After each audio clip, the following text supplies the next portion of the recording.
it seems like you could be talking about just astronomical numbers of just buying the wrong equipment, because if you're basing it on just what you want to put through it and not based on the actual composition of the rock, Mm.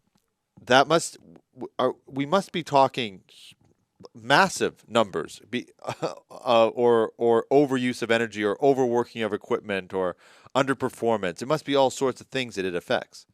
Yes, it does. And in the very, very early days, I remember when I first got into this business, and sag mills and ag mills were just getting into their stride. Um, and there certainly was really very, very little uh, in the way of established procedures and engineering equations for doing that job of sizing equipment.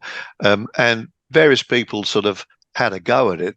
There were some serious disasters of mines being developed and equipment being put in that were not able to produce the tonnage and the throughput.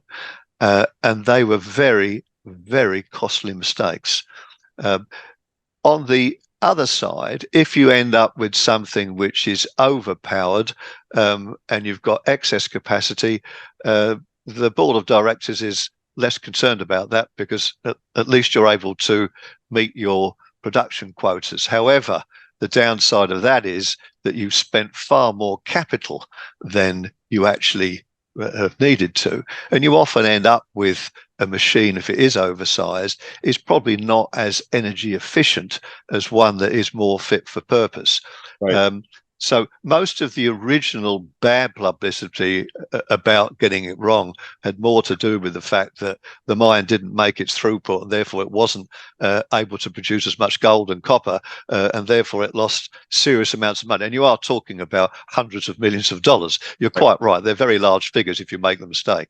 And the mistake did happen, though. Just to clarify, this has happened multiple Oh, times over the oh years. yes, oh yes, in the past. To uh, uh, it's quite often that mining companies will not publicize those mistakes because it doesn't help your share price if you admit to the fact that your brand new mine is unable to produce at the required rate.